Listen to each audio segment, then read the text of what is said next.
Hello once again, आप सभी लोगों का एजुकेयर में स्वागत है। मैं फिर से हाजिर हूँ आपके लिए एक नई वीडियो के साथ। और इस वीडियो में हम डिस्कस करेंगे जो उत्तराखंड एएनएम 2020 का पेपर है, उसका जितना भी पार्ट रह रखा है उसमें डिस्कस करेंगे।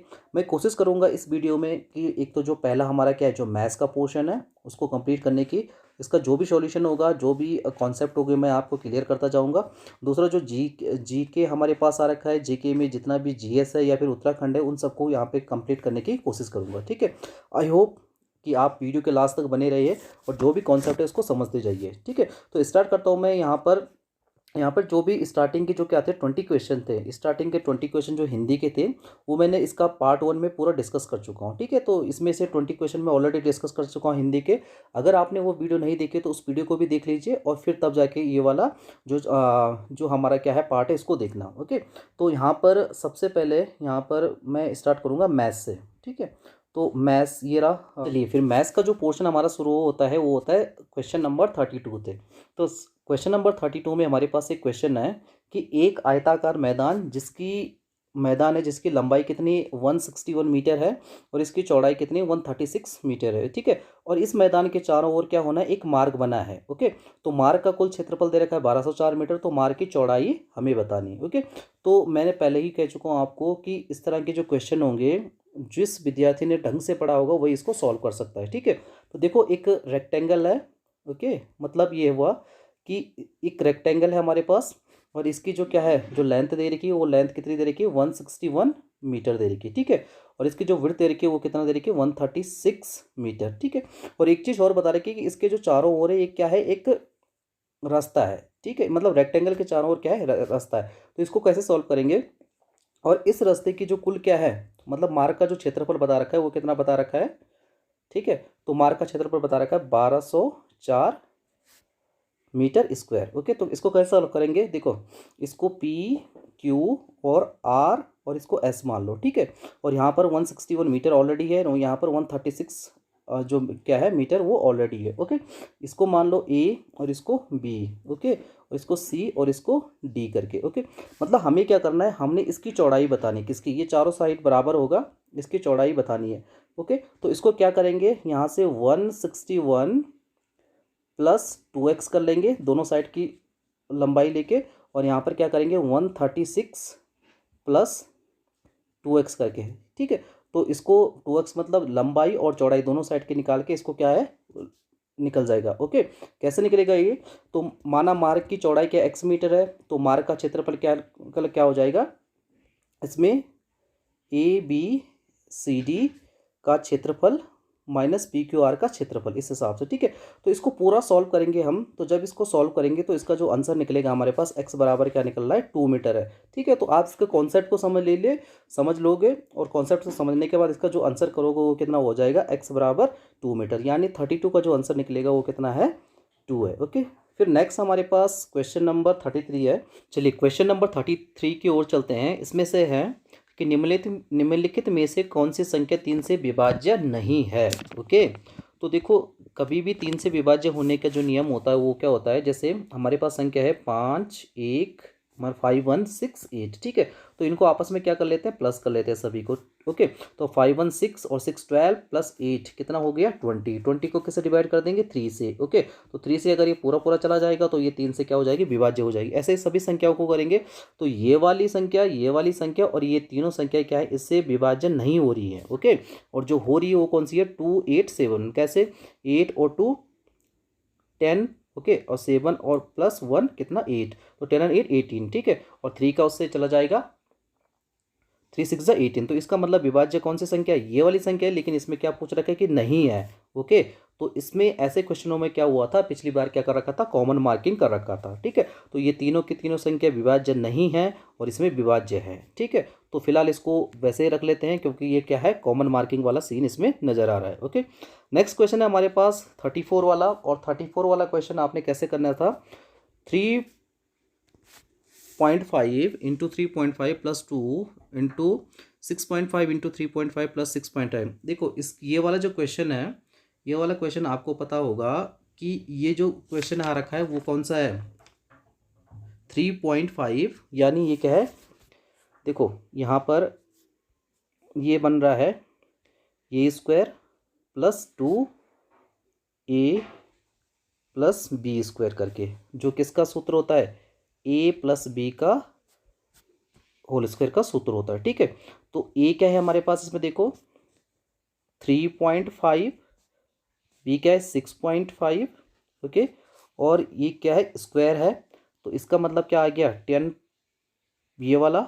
ठीक है, तो ये किसका हो जाएगा, 10 का स्क्वायर क्या हो जाता है 100 हो जाता है। ठीक है, इसका जो आंसर मिलेगा हमारे पास वो कितना मिलेगा, 100 मिलेगा। ठीक है, मैंने एक बार कॉन्सेप्ट आप सभी को बता दी है, और कॉन्सेप्ट को समझने के बाद इसे आप खुद भी सॉल्व कर सकते हैं। इसका मतलब इसका जो आंसर निकल रहा है वो कितना निकल रहा है, 100 निकल रहा है। ठीक है, चलिए इसमें नेक्स्ट जो हमारे पास है क्वेश्चन नंबर 35 में क्या है, यहाँ पे कोई संख्या है divided by 3 into 5 plus 60। Okay, तो इसको हम कैसे करेंगे भाई, ये कोई संख्या है और इसको सीधा ऐसे मान लो, x मान लो, x/3 इज इक्वल टू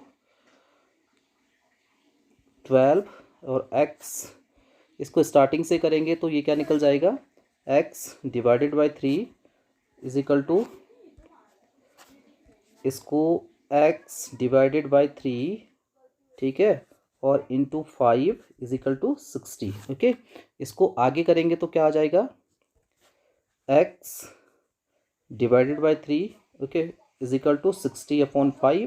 ठीक है, तो ये 12 से हो जाएगा। ओके, उसके बाद क्या आ जाएगा, x/3 इज इक्वल टू 12।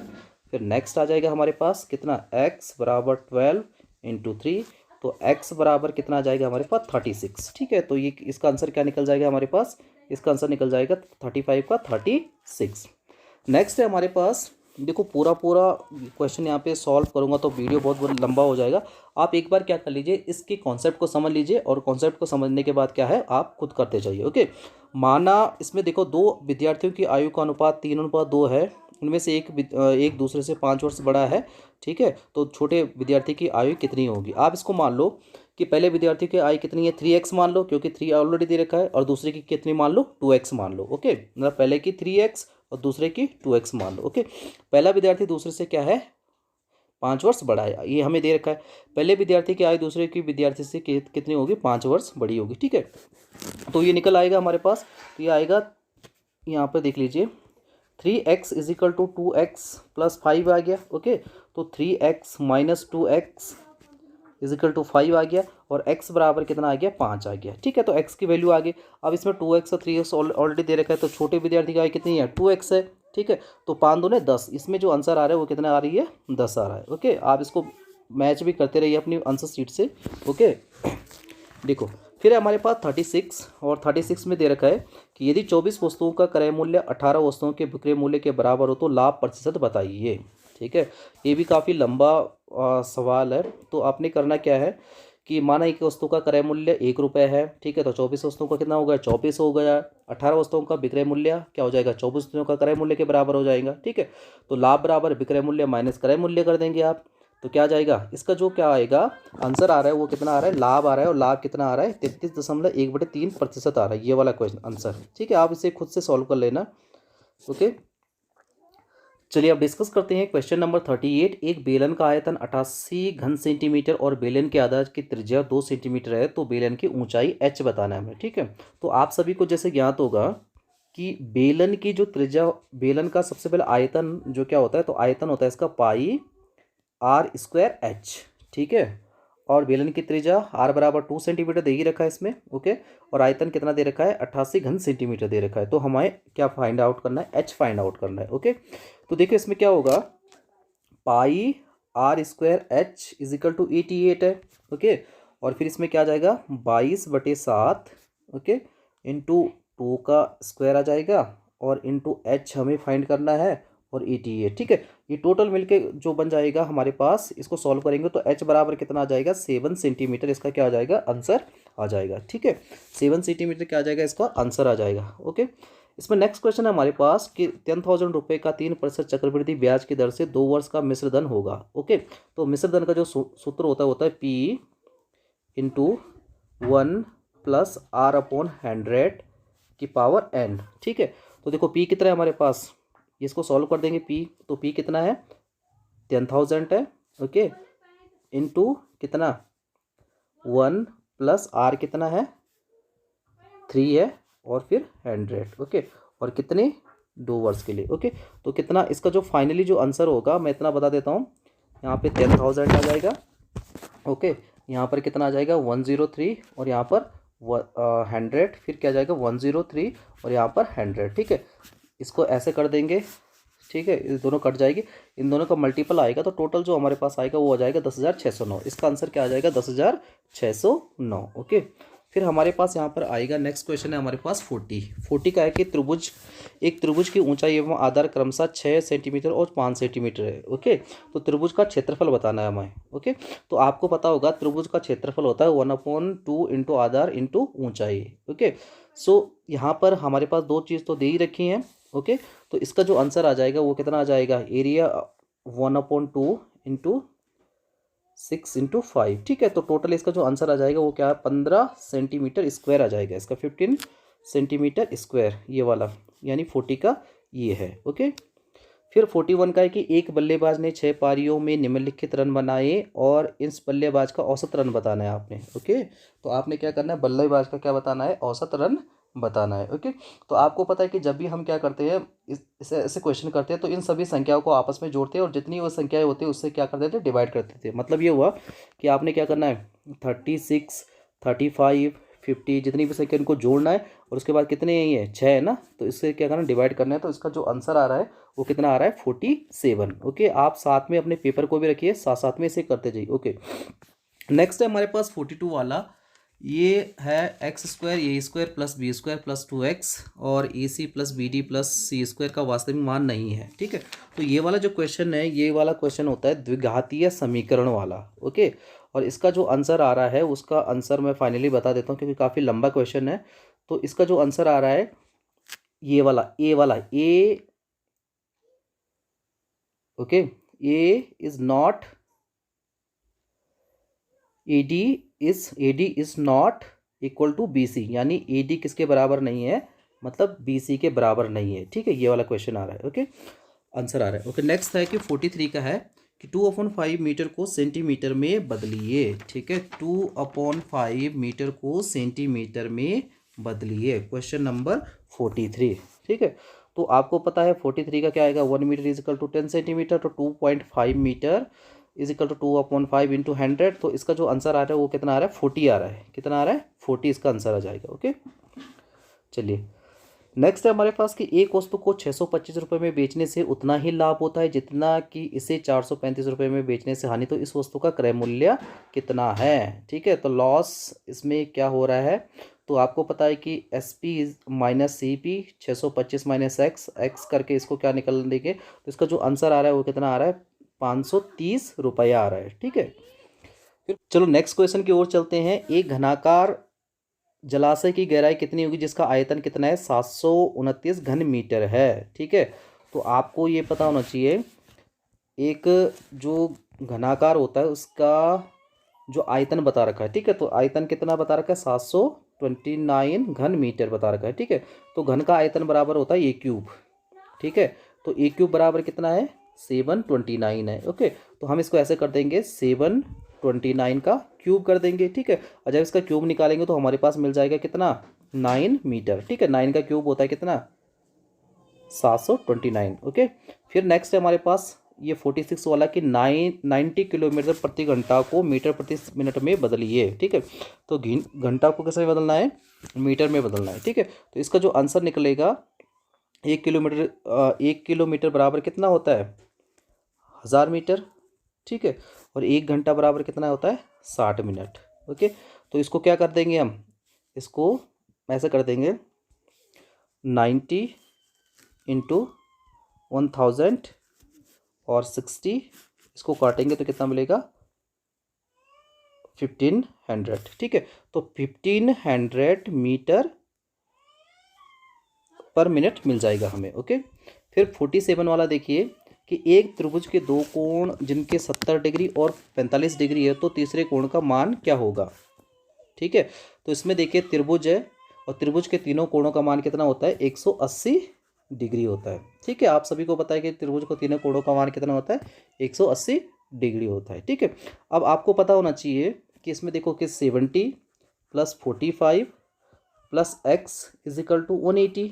ठीक है, जब आप इसको सॉल्व करेंगे इक्वेशन बन रही है आपने 70 plus 45 plus X is equal to 180। तो इसको सॉल्व करेंगे तो आपके पास आंसर क्या आ जाएगा, एक्स बराबर आ जाएगा 180 माइनस 115। ठीक है, यानी इससे इसको घटाएंगे तो 65 इसका क्या आ रहा है, आंसर आ रहा है। ओके, तो इसमें आंसर कितना आ जाएगा, 65 डिग्री आ रहा है। ओके, 48 वाला सिंपल सा क्वेश्चन है कि संख्या 39872 का सन्निकट हजारों मान क्या होगा। ठीक है, तो इसका हजारों मान क्या हो जाएगा, 39 है तो आपको पता होना चाहिए कितना है, 40,000, यानी 39,000 है ये, तो कितने हजार के बराबर है ये, 40,000 के, मतलब ये इसका निकटतम मान है। ओके, फिर है कि निम्नलिखित में से कौन सी संख्या अपरिमेय है। ये देखो, ये जब हमने क्या किया था, एएनएम का क्वेश्चन पेपर 2019 का 2019 का क्वेश्चन पेपर हमने सॉल्व किया था, तो उसमें देखना ये वाला क्वेश्चन एज इट इज़ आ रखा है। ठीक है, कुछ भी चेंजेस नहीं है। जिसने वो वाला वीडियो देखी होगी तो 100% बात है, इसमें जो 4 to 5 क्वेश्चन एक जैसे हैं इसमें से। ठीक है, या फिर उसी पैटर्न पे है, तो कुछ ना कुछ आपके दिमाग में जरूर खटका होगा यहाँ पर कि जब आपने क्या किया होगा, ये वाला क्वेश्चन किया।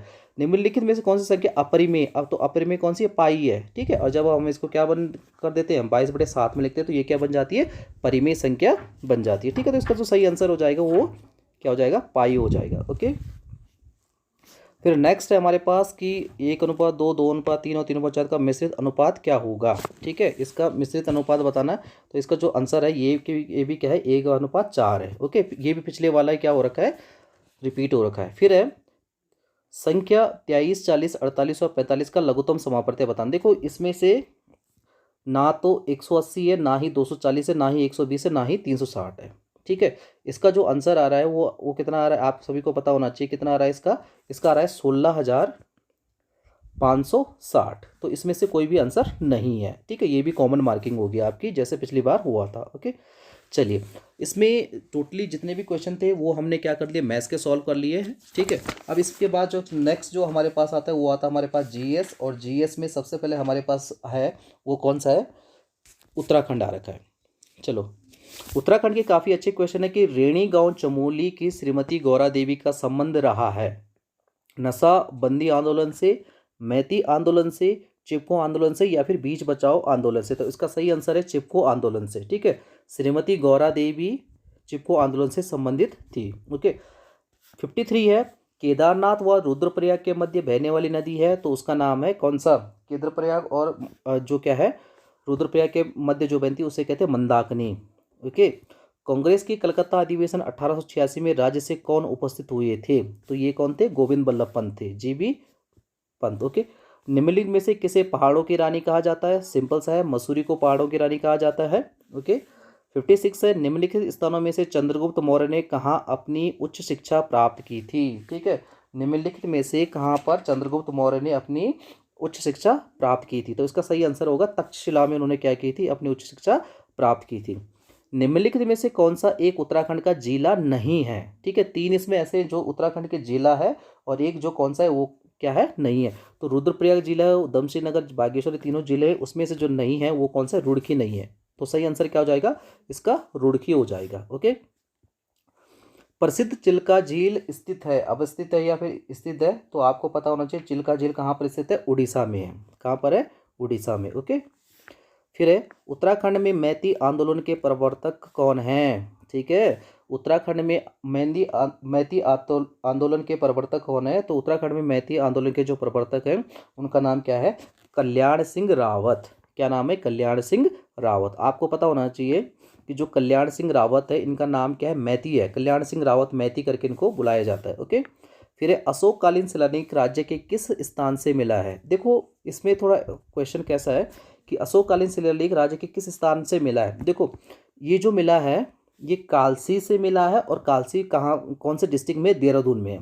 ठीक है, श्रीनगर और केदारनाथ तो इसको नहीं है, लेकिन अशोककालीन शिलालेख है जो कालसी से मिला है, और कालसी कहाँ पर है, देहरादून है।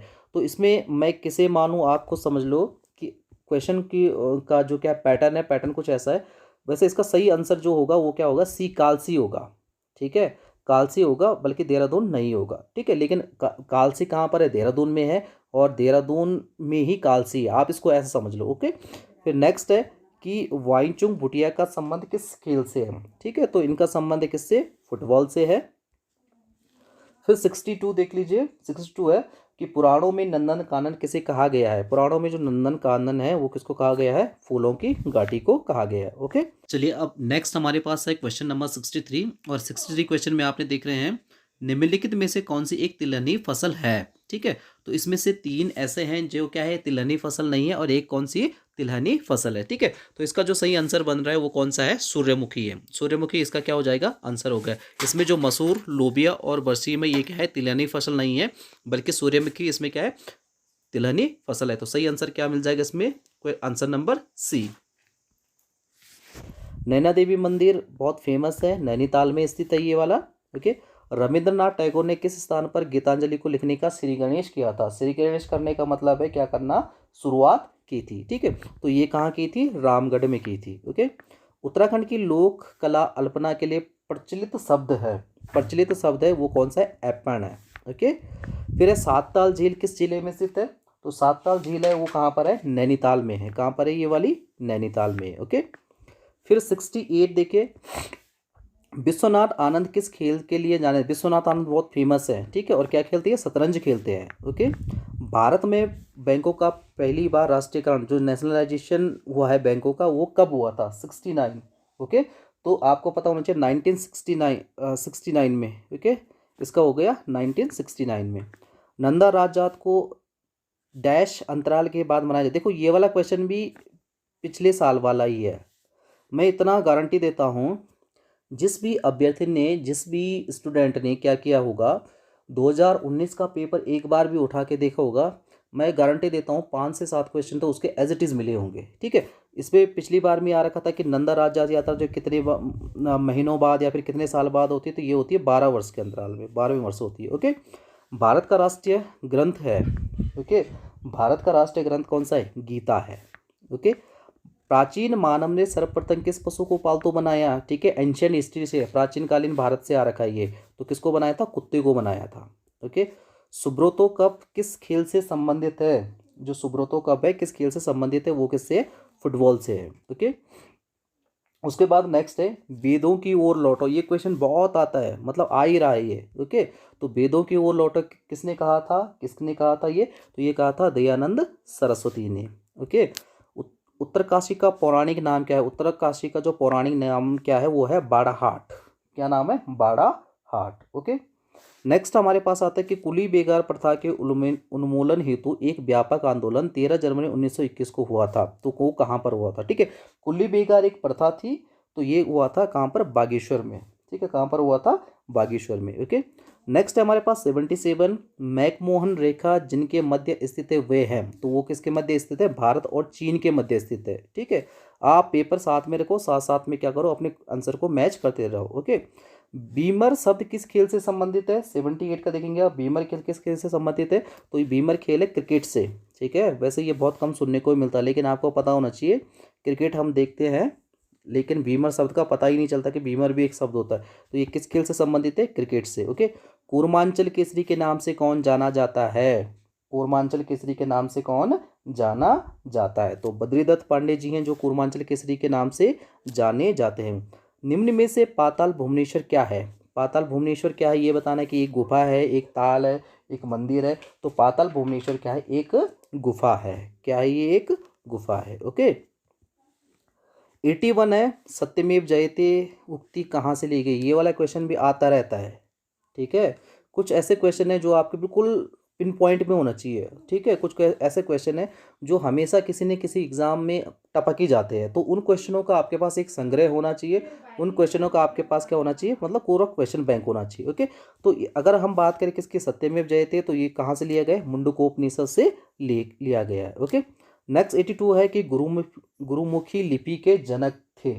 ठीक है, जो गुरुमुखी लिपि थी उसके जनक कौन थे, तो गुरु अंगद थे इनके जनक। ओके, फिर है कि निम्नलिखित में से पृथ्वी का उपग्रह, बहुत सिंपल सा क्वेश्चन है कि भाई पृथ्वी का कौन सा उपग्रह है, सैटेलाइट ऑफ अर्थ पूछ रखा है, तो एक ही उपग्रह है, कौन सा है, चंद्रमा है। भारतीय सेनाओं का सर्वोच्च सेनापति कौन होता है, भारतीय सेनाओं का सर्वोच्च सेनापति राष्ट्रपति, प्रधानमंत्री, थल सेना या रक्षा मंत्री, तो भारतीय सेनाओं का जो सर्वोच्च सेनापति होता है वो कौन होता है, राष्ट्रपति होता है। ओके, राष्ट्रपति अपना त्यागपत्र संबोधित करते हुए अपना पद छोड़ सकता है, तो किसको, उपराष्ट्रपति को। ठीक है, किसको, उपराष्ट्रपति को। अर्थशास्त्र किसकी रचना है, तो अर्थशास्त्र किसकी रचना है? कौटिल्य की रचना है। ओके। फिर है उत्तराखंड में राज्यसभा की कितनी सीट हैं? तो उत्तराखंड में राज्यसभा की जो है वो कितनी सीट है? 3 सीट है। ओके। विंग्स ऑफ फायर के लेखक पूछ रखा है कि विंग्स ऑफ फायर किसकी रचना है? तो वो के एपीजे अब्दुल कलाम की रचना है। फिर है प्रसिद्ध पत्थर युग बग्वाल मेला है जो वो कहाँ पर खेला जाता है या फिर मनाया जाता है? तो वो देवीधुरा मेले में। ओके। कबूतरी देवी का संबंध है तो वो किससे हैं? आपको पता होना चाहिए, ये के लोक गायिका हैं। ओके। निम्नलिखित में किसको उत्तराखंड का गांधी कहा जाता है? तो उत्तराखंड का गांधी किसे कहा जाता है? इंद्रमणि बडोनी को। ठीक है, किसको कहा जाता है? इंद्रमणि बडोनी को। ओके। देखो ये पिछली बार भी आ रखा था, एक औसत नर मानव मस्तिष्क का भार होता है, अनुमानित कितना होता है? ठीक है, तो अनुमानित कितना होगा इसमें? इसमें अनुमानित होता है, देखो इसमें नर का और फीमेल का, मतलब मेल और फीमेल का अलग अलग होता है। ओके।